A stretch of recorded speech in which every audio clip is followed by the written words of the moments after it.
अपने पसंदीदा YouTube channel Hindu धर्म ब्रह्मांडपदी श्री को सब्सक्राइब करें, वीडियो को लाइक और शेयर करें और हमारे नए नए वीडियो की सूचनाएं प्राप्त करने के लिए बेल आइकन का बटन दबाना न भूलें। ओम भूर्भुर्गव आदिशक्ति ब्रह्मांडच्च दिव्यशक्ति प्राप्त्यर्थ्यच्च परमेश्वराय नमेन गायत्रीयं कालभैरव दिव्यशक्ति नमो शिवाय। ब्रह्मांडपदी श्री सप्तशक्ती महाग्रंथ, ब्रह्मांडपदी श्री सप्तशक्ती महापंथ। सत्य हाच धर्म, जसा खवळलेला समुद्र, जसा पूर्ण आकाश, जसा सूर्य तसा मी।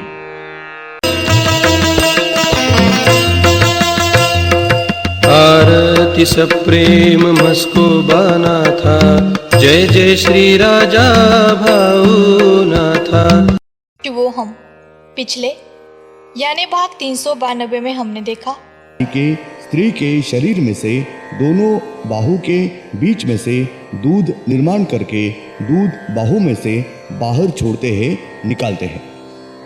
श्री दूध ये उस स्त्री के शरीर में खाना और पानी, इससे दूध निर्माण करते हैं और वो दूध उस स्त्री के दोनों बाहु के बीच में से दूध का पाना फूटता है। अब भाग 393 श्री उपप्रमुख 10वें पंच महाभूत श्री दूध, ये ब्रह्मांड में के हर एक सूक्ष्म जीव, जंतु, पशु, पंछी, प्राणी, मानव, वनस्पति, ये सब नर और मादी इनका संभोग घटवा के लेते हैं और करवा के भी लेते हैं। ये उनका कार्य है। सब वनस्पति इनका संभोग घटवा के और करवा के लेते हैं। उनमें भी दूध ये निर्माण करते हैं। उसके साथ महत्व का यानी ब्रह्मांड में के हर एक पुरुष इनके शरीर में भी वीर्य निर्माण करते हैं। ब्रह्मांड में के हर एक मादी, स्त्री, लड़की, इनको जब तकलीफ माहवारी आती है तब उस लड़की ने सिर्फ 4 दिन बाजू को बैठना चाहिए। उस लड़की ने किसी को भी स्पर्श नहीं करना चाहिए। अगर उस लड़की ने दूसरे को स्पर्श किया तो उस लड़की को तकलीफ होती है, साथ ही सामने के व्यक्ति को भी तकलीफ होती है। अगर उस लड़की ने दूसरी बार छूत अछूत की तो श्री दूध, ये पंच महाभूत उस लड़की को तकलीफ देते हैं। उसके साथ दूसरे सामने के व्यक्ति को भी श्री दूध ये तकलीफ देते हैं, क्योंकि श्री दूध ये प्रत्यक्ष में उस लड़की के शरीर में 4 दिन रुके हुए होते हैं। श्री दूध इनके उस लड़की के शरीर में पूरी तरह से रुककर वास्तव्य करते हैं। इसलिए उस लड़की ने दूसरे को स्पर्श किया तो श्री दूध इनको स्पर्श होके तकलीफ होती है। इसलिए वो उस लड़की को और सामने के व्यक्ति को तकलीफ देते हैं। जब उस लड़की को माहवारी आती है तब उस लड़की ने 4 दिन पूरी तरह से बाजू को बैठ के रहना चाहिए, छुआछूत नहीं करनी चाहिए। उस लड़की ने कहीं बाहर नहीं जाना चाहिए, धार्मिक स्थल मंदिर में नहीं जाना चाहिए। अगर वो लड़की कौन से भी धार्मिक स्थल में या मंदिर में गई तो उस मंदिर में के दैवत को तकलीफ होती है, तब उस मंदिर में के देव दैवत भी उस लड़की को तकलीफ देते हैं। ब्रह्मांड में के हर एक मादी, लड़की, स्त्री, ये जनी, तो उस स्त्री को गर्भधारणा के सिर्फ 4 दिन विताल रहता है। वो 4 दिन उस स्त्री ने गर्भारपण का विटाल ये पालना ही पड़ता है। उस स्त्री ने 5वें दिन विताल पालने की आवश्यकता नहीं होती है। उस स्त्री ने 5वें दिन कौन से भी धार्मिक स्थल मंदिर में जाने के लिए कुछ भी परहेज नहीं रहता है। उस स्त्री को भी कौन सी भी तकलीफ नहीं होती है। वहाँ के श्री दैवत ये उस स्त्री को कौन सी भी तकलीफ नहीं देते हैं। साथ ही उस स्त्री की तबीयत ठीक है तो 5वें दिन वो कहीं भी जा सकती है।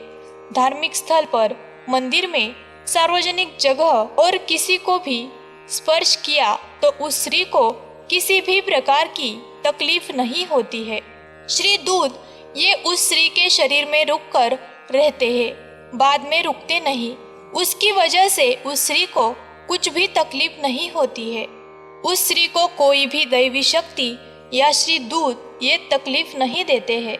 ब्रह्मांड में की कौन सी भी मादी, लड़की, स्त्री, इनको जब तकलीफ, विताल, माहवारी नहीं होगी, तब भी कौन से भी श्री देवतों के मंदिर के अंदर के गर्भगृह में जा सकते हैं। उस स्त्री को कौन सी भी दैवी शक्ति ये तकलीफ नहीं दे सकती है, तकलीफ नहीं देती है, अड़ा नहीं सकते। वो स्त्री कौन से भी दैवत के मंदिर में बिल्कुल गर्भगृह में गई, दैवत को मूर्ति को स्पर्श किया, पूजा अर्चना की, उस श्री दैवत की आरती की, उस दैवत के मंदिर में परिक्रमा मारी, तो भी कौन से भी कितने भी बड़े श्री दैवत होगा तो भी उनको उस स्त्री से कुछ भी तकलीफ नहीं होती है। उस स्त्री को श्री दैवत, दैवी शक्ति, अगर कोई भी मानव उस स्त्री को अड़ा नहीं सकता। श्री परमेश्वर के दृष्टि से वो स्त्री ये पवित्र होती है और कुछ भी गलत नहीं करती है। उस स्त्री को श्री परमेश्वर और श्री मूल शक्ति इनकी पूर्ण अनुमति है।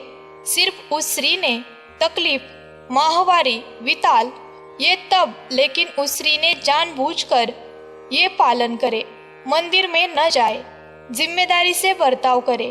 अन्य समय किसी भी कौन से भी मंदिर में जाने के लिए कुछ भी परहेज नहीं है, किसी की भी हरकत नहीं हो सकती। श्री उपप्रमुख 10वें पंच महाभूत श्री दूत, इन्होंने ज्योति का रूप धारण किया और वो ज्योत वही बाजू को रुकी है। श्री दिव्यत्व शक्ति श्री रूप, इन्होंने वातावरण में कार्य करने के लिए निकल गए हैं। श्री स्वाद और श्री आत्मा, ये उपप्रमुख पंच महाभूत, इनको तुरंत ही बुला के लिया है और वो वही हाजिर होने के बाद सब 10 ही श्री उपप्रमुख पंच महाभूत, इनके ज्योति ने तुरंत ही अपना मूल रूप धारण किया है। तब श्री ब्रह्मांड अदृश्य शक्ति, इन्होंने श्री उपप्रमुख 10 पंच महाभूत है, उनको जो प्रमुख 16 पंच महाभूत है, उनके हाथ के नीचे कार्य करने के लिए कार्यकर्ता बोल के श्री उपप्रमुख बोल के उपाधि बहाल की है। श्री प्रमुख 16 पंच महाभूत और श्री उपप्रमुख 10 पंच महाभूत, ये सब जन उस स्थान के ऊपर अपने शरीर सहित रुकी हुई है। तब श्री ब्रह्मांड अदृश्य शक्ति, इन्होंने श्री तेजस्वी ब्रह्मांड शक्ति, इनको संपूर्ण ब्रह्मांड का भविष्य बताया है और श्री तेजस्वी ब्रह्मांड शक्ति, इन्होंने बताया है उस तरह से भविष्य लिखा हुआ है। तारीख 5 फरवरी 2000 शनिवार। ब्रह्मांड में के सब मूल शक्ति, 9 काल राक्षस, 26 पंच महाभूत, ये सब जन उस स्थान के ऊपर रुके हुए बैठे हुए थे। तब श्री ब्रह्मांड अदृश्य शक्ति, इन्होंने श्री तेजस्वी ब्रह्मांड शक्ति, इनको संपूर्ण ब्रह्मांड का, संपूर्ण आयु को और घटने वाली घटनाओं का भविष्य बताया है और उसके साथ सब खुलासेवार भविष्य श्री तेजस्वी ब्रह्मांड शक्ति, इन्होंने लिखा हुआ है। हर एक क्षण क्षण का भविष्य लिखा हुआ है। उस तरह से बहुत ही उसी प्रकार की घटना ब्रह्मांड निर्माण हुआ, तब से वो नष्ट होने तक घटते ही रहने वाली है। घटना घट रही है। ब्रह्मांड में के पृथ्वी के ऊपर के हर एक मानव ये खुद के सुख के लिए और स्वार्थ के लिए निसर्ग का, सृष्टि सौंदर्य का और पृथ्वी के सब प्रकार का नाश कर रहे हैं और बड़े पैमाने पे नुकसान कर रहे हैं। पृथ्वी के पेट में का पानी यानी पृथ्वी का लहू पानी ये ऊपर उठा के पृथ्वी के बाहर ले रहे हैं। वो पानी यानी पृथ्वी का लहू है। हम अगर अपने शरीर में का लहू ये हमेशा एक सरीके अपने शरीर में से बाहर खींच के निकालते रहे तो अपने शरीर को वेदना होती है। उसके साथ मानव ये पृथ्वी के पेट में से पृथ्वी का लहू ये बाहर खींच के निकालते हैं। इस वजह से पृथ्वी की ताकत शक्ति ये कम होती है। धन्यवाद। अगले यानी भाग 394 में हम देखेंगे, पृथ्वी को न सहने वाली वेदना हो रही है। पृथ्वी व्याकुल और क्षीण हो रही है। अपने शरीर में जैसे खून की धमनियां है, उस तरह से पृथ्वी के पेट के अंदर भी पृथ्वी के लहू की पानी की धमनियां होती है। उसमें से पृथ्वी का लहू शोषण करके निकाल लेने की वजह से पृथ्वी ये असहाय होती है, वेदना होके क्षीण हो रही है। इसलिए ही पृथ्वी के पेट में का पृथ्वी का लहू यानी पानी ये हम पृथ्वी के पेट में से निकलना सही नहीं है। वो बहुत ही बुरा कर्म तय होता है। ओम श्रीनाथ मस्कोबानाथ श्री राजा भावनाथ प्रत्यक्ष